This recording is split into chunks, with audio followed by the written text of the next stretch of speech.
Ya, terima kasih Anda masih menyaksikan Gapai Kemuliaan Ramadan. Dan pemirsa, di segmen terakhir ini Kiai Haji Muhammad Faiz akan menjawab pertanyaan Anda, pemirsa Gapai Kemuliaan Ramadan, yang sudah masuk melalui WhatsApp dalam segmen Ustadz Menjawab. Baiklah, pertanyaan yang sudah masuk datang dari Pak Eko Wartoyo, berasal dari Cilacap, Jawa Tengah. Silakan pertanyaannya. Assalamualaikum Pak Kiai. Nama saya Eko Wartoyo dari Kecamatan Gandrungmangu, Kabupaten Cilacap.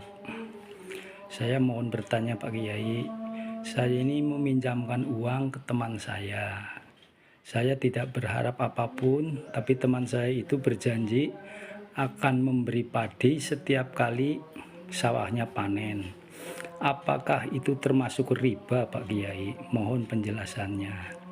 Yang kedua, bagaimana jika seseorang mendapatkan harta dengan cara yang tidak terpuji?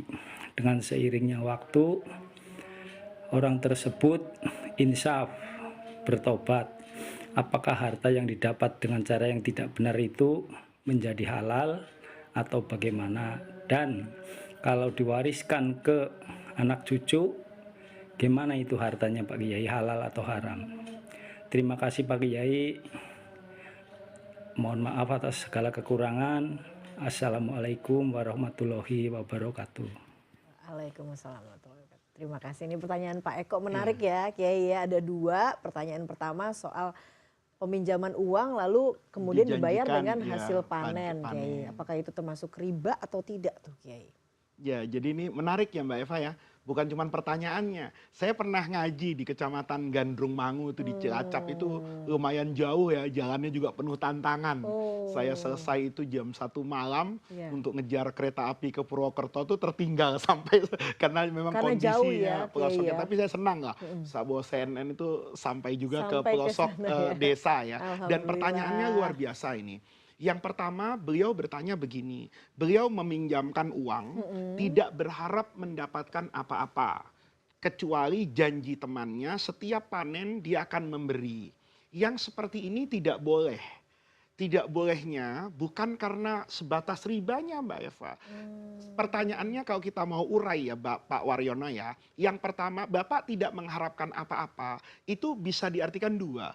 Tidak mengharapkan pokok pinjamannya kembali atau Bapak tidak mengharapkan adanya tambahan. Kalau Bapak itu meniatkan tidak mengharapkan kembali, maka niatnya sedekah. Gitu loh nih, sedekah.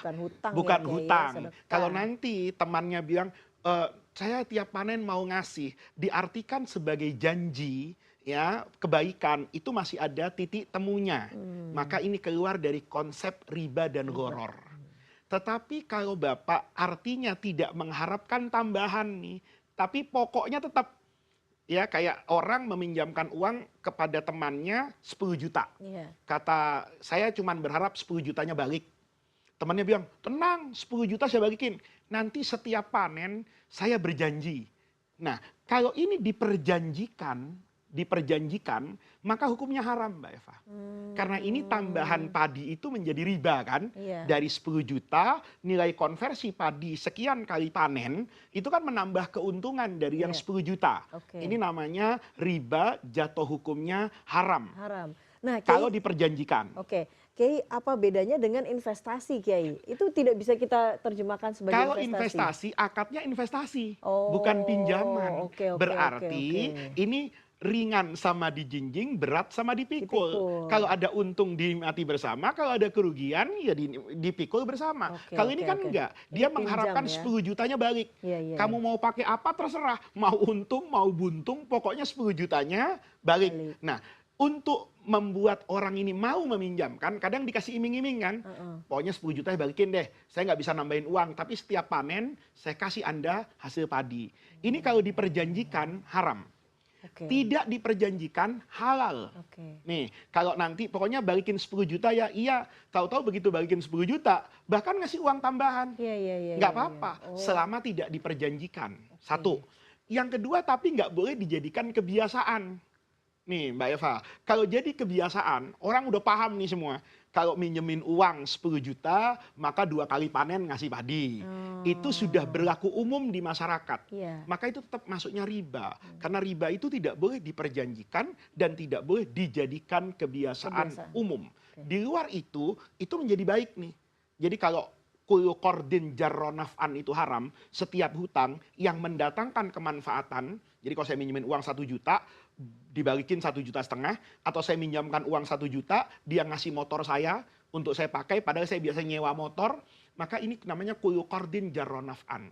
Ada kemanfaatan yang bertambah atas hutangan, itu jatuhnya riba. Riba. Tetapi kalau saya membayar pokoknya, kemudian saya niatkan tambahan itu sebagai hadiah karena kebaikan, di saat saya susah kamu bantu saya. Iya, iya, Maka iya. dia terbalik nih, bukan dapat dosa besar, dapat pahala besar. Pahala. Karena Nabi bersabda, khairukum, sebagus-bagusnya kalian, khairu ahsanukum kodoan, yang bayar hutang itu bagus. Jadi Mbak Eva, kalau Mbak Eva pinjam uang sama saya, Iya. itu begitu bayar, uangnya uang yang baru tuh loh. Jangan uang yang sudah kemana-mana udah basah dikasih ke saya. Itu enggak. Walaupun Mbak Eva dapatnya dulu, Pak Faiz kan ngasihnya 100 ribuan yang lama. Masa iya saya harus bayar yang mulus sekarang? Mbak Eva bayar dengan cara yang lebih baik dari ketika menerima. Itu pahalanya lebih besar. Tetapi kalau diperjanjikan, kalau kemudian dijadikan kebiasaan, itu hukumnya enggak Haram. boleh. Yang terakhir Mbak Eva, kalau kata-kata tadi diartikan, saya pinjamkan uang tidak berharap apa-apa. Tapi teman saya mengatakan akan memberi saya panen. Nggak boleh, karena ukurannya kan nggak pasti. Iya. Gitu loh. Iya kalau panennya sukses. Kalau panennya nggak sukses, apa yang dipanen? Itu nggak boleh. Jadi sebaiknya yang seperti itu, Pak Waryono, dihindari, diperjelas. Saya meminjamkan 10 juta, saya ingin kebaikan nanti di akhirat, saya tidak minta tambahan apa-apa. Temannya yang pinjam, tahu diri nih. Ini sudah baik meminjamkan saya. Nanti waktu saya bayar, saya mau tambahin mangga 1 karung. Itu pahalanya besar. Itu pertanyaan yang pertama. Oke. Pertanyaan yang Yang kedua, ini juga rumit nih, ya kan? Mendapatkan harta Mendapatkan dengan cara harta yang tidak terpuji. benar, kemudian mau taubat. Taubat. Boleh nggak diwarisin? Berarti uangnya banyak nih, kan mau diwarisin. Kalau uangnya sedikit kan nggak sampai Udah dijadikan habis ya, Kiai, habis ya. dalam masa hidupnya. Jadi gini Pak Waryono ya, kalau orang mendapatkan harta yang tidak haram, ini harus diperinci dulu. Ini tidak haramnya karena itu berkaitan dengan uang orang, kayak misalnya saya mencuri, saya korupsi, itu nggak bisa taubat dengan sekedar istighfar. Uangnya harus dibalikin. Ngamperang hutang, BLBI dulu itu ya nggak boleh. Itu uang negara, Iya, balikin. iya. Itu nggak bisa dikatakan saya taubat istighfar, Anda istighfar aja 1 juta kali 1 malam. Ya, itu tidak akan merubah status itu karena berkaitan dengan hak adami orang. Kalau hak Allah, Allah itu Rahman Ar-Rahim. Astaghfirullah, maaf.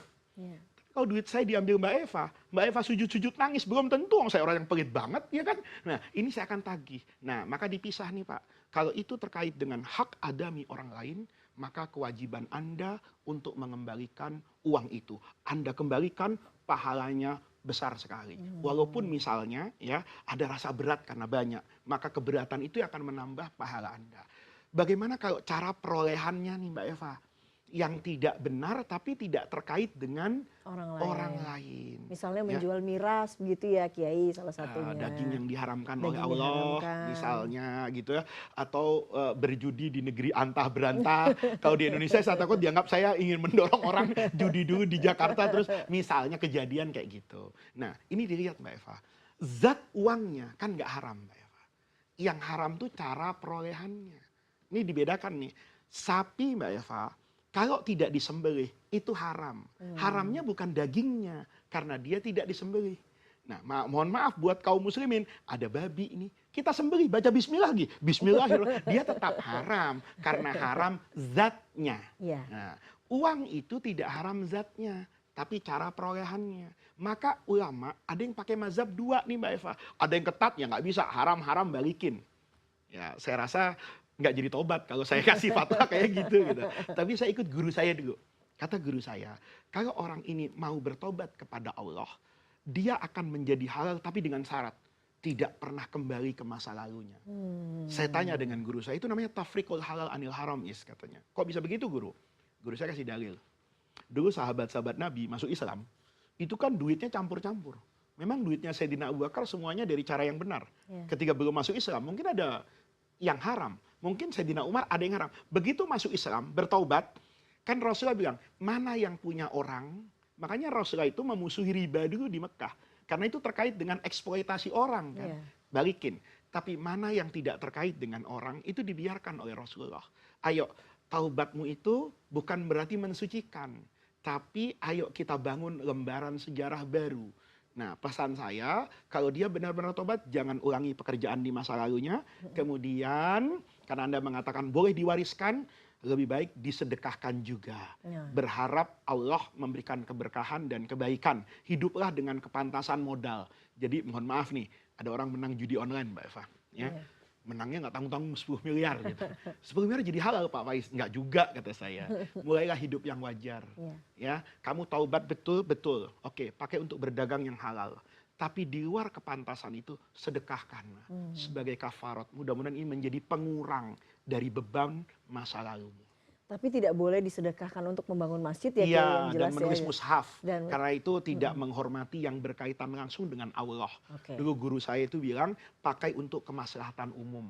Bangun jembatan, irigasi. Soalnya dia bilangnya mau diwariskan, takutnya uangnya banyak. Ya, di daerah Cilacap itu boleh dibuat pengairan ke Ya. sawah-sawah. Ya, di samping dia boleh mengambil dari bagian yang pantas untuk dia memulai hidup yang normal. Yang normal, baiklah Pak Eko, semoga tadi jawaban Kiai bisa diterima dan bisa diterapkan. Kiai, terima kasih untuk ilmu yang sudah diberikan pada hari ini, dan pemirsa tidak terasa usai sudah perjumpaan kita dalam program Gapai Kemuliaan Ramadan hari ini.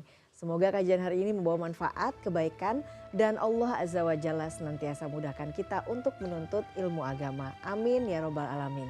Terima kasih atas perhatian Anda. Saya Eva Yunizar dan Kiai Haji Muhammad Faiz undur diri. Insya Allah jumpa lagi pada episode yang akan datang. Wabillahi taufiq wal hidayah. Wassalamualaikum warahmatullahi wabarakatuh.